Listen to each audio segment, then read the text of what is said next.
Hey, it's Jason here. And in this one, I want to quickly talk about negotiating M&A transactions as a buyer on the buy side. There's a couple of basic negotiation items I really think are important for anyone who wants to go out there and buy a business or even a piece of property to think about. And the first one that is top of mind, you really have to be thinking about, in my opinion, is the price terms game. The price terms game. And what is this in a practical sense? The price terms game is essentially wherein you identify what the seller is looking for. And we're going to talk more about identifying what the seller wants because it's one of the key aspects of a transaction and getting it done. But the price terms game is really about you understanding if the seller wants a specific term or set of terms, then you should be able to get a more buyer-friendly price point in exchange. And the same is true in the opposite. If the seller is really hung up on selling for a specific price, perhaps a premium price that might be a little bit more than what the business or the property would naturally appraise for or normally get transacted for on the open market, then in exchange for paying that premium price as a buyer, you should have a lot of leverage in negotiating the key terms that are going to make this deal make sense for you as the buyer. Right? So really what you're doing with the price terms game is you're saying, okay, Mr. Seller, you really want X, Y, and Z term, and these are the non-negotiables for you. These are the things you really have to have, these three key terms, for example. Okay, do you know what? Let's make a deal happen. I will give you those three terms, and because I am giving you those three terms, I expect a price to be buyer-friendly that looks like this. That's 5, 10, maybe 15% off of the sales price that would normally be expected because, hey, in exchange for that slightly discounted price, I'm giving you these three world-class terms that you really want. Maybe one of those terms is that it's an all-cash transaction, and the second term being that it closes very quickly if the seller wants to close quickly, and maybe the third key term there would be that the seller gets to just walk away from the business and not be involved in any transitionary period post-close, right? Whereby the seller is not helping to make a more seamless transition for you as the buyer, right? Those would be a couple of terms there. All cash closing, expedited close, and no transition period post-close for the seller to handhold you as the buyer into getting into the business. Those would be three terms that maybe the seller would really like. And you say, hey, look, Mr. Seller, I'm going to give you all cash. I'm going to close in 30 days or less, and I'm not going to ask you to be around for a minute after close. In exchange for performing in that way, I'm going to be looking for 15% off of the asking price, or I'm going to be looking for 25% off the asking price.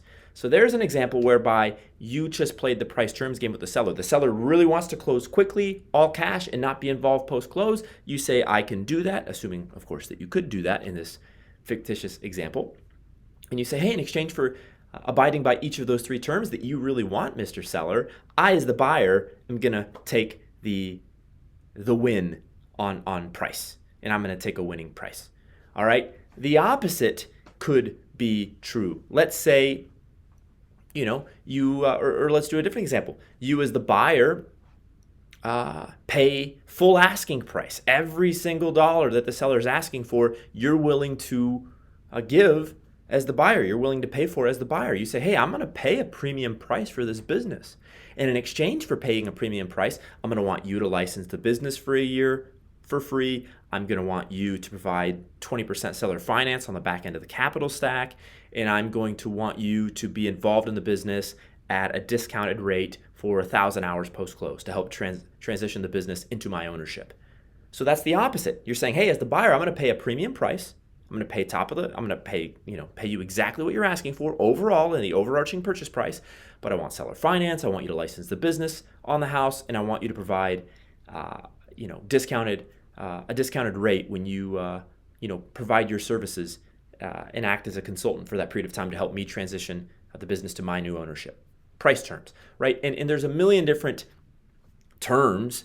Probably a million different terms, literally, or at least a million different term combinations that you, as the buyer and or as the seller, could come to really get this equilibrium whereby both buyer and seller are willing and able and interested in consummating a closing and in consummating a transaction. Because at the end of the day, that's really the punchline: is you have to come to an agreement. You can't force a seller to sell. In the same way, a seller can't force a buyer to buy. That's what capitalism is. That's what the marketplace does. It makes it such that both parties have to ultimately decide, to take their pen and to sign on the dotted line on closing day, or, preemptively in order to engage in a closing.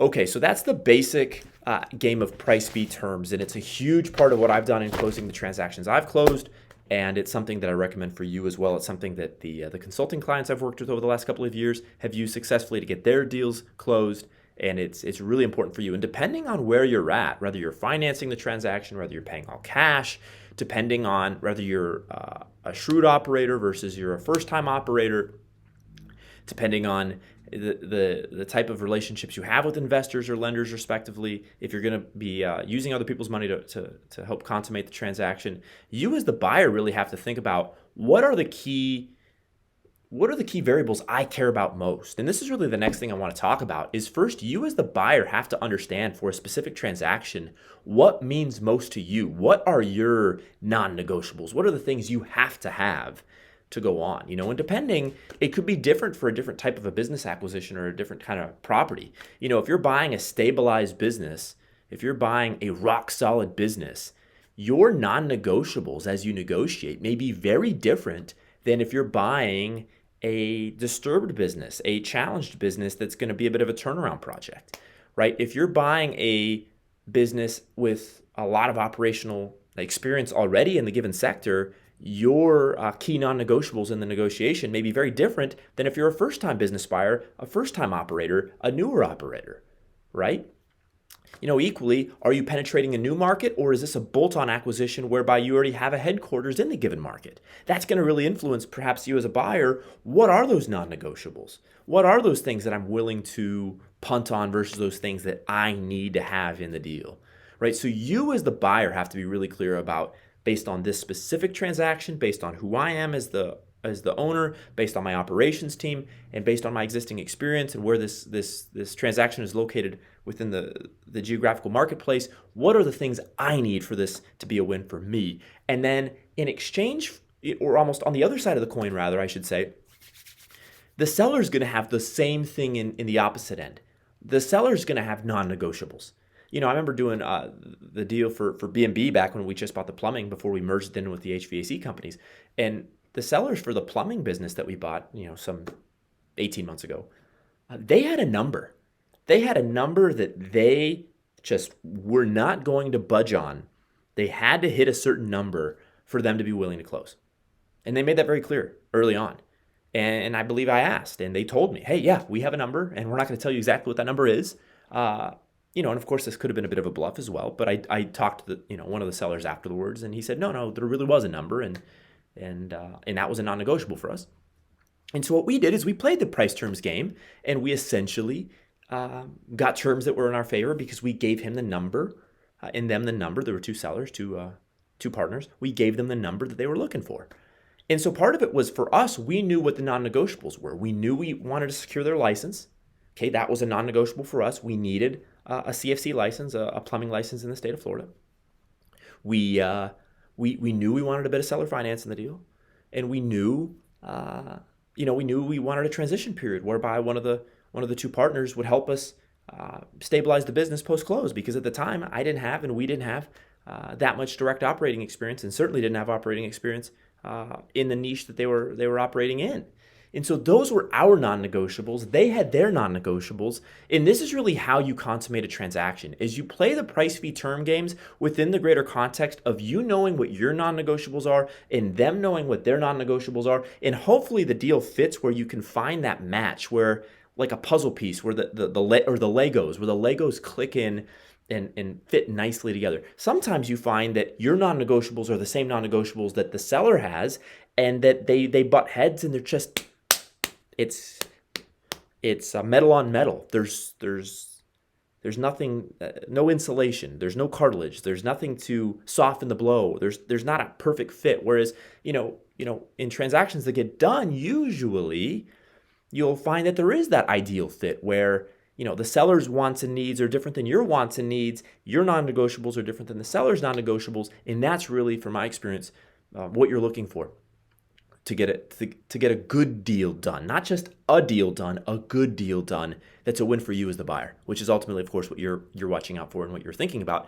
as the buyer, right? That's really the key. And then the one thing I'll say as well, before we wrap up this video, and this is huge, stay to the end of this because I really think and know actually that this can save you hundreds of thousands, if not even millions, and even many millions and many, many, many millions of dollars over your career, especially if you're in the game of buying businesses for several decades. But what I want to talk about next is the takeaway close and meaning what you say when you say, I will walk away if I don't get X or Y or Z.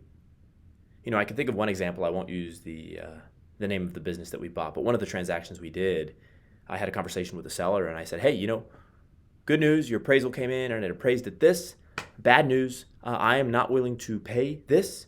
So why don't you just take the appraisal and I will give it to you for free. It was an appraisal we paid thousands of dollars for. I said, it's my gift to you, but I am not willing to pay that appraised amount. I don't think the business for us is worth that. In fact, we know it's not worth it for us. It's not to say the business isn't worth it. It just isn't worth it for us. So therefore, why don't I give you this appraisal and I wish you the best? And that was basically the message I delivered.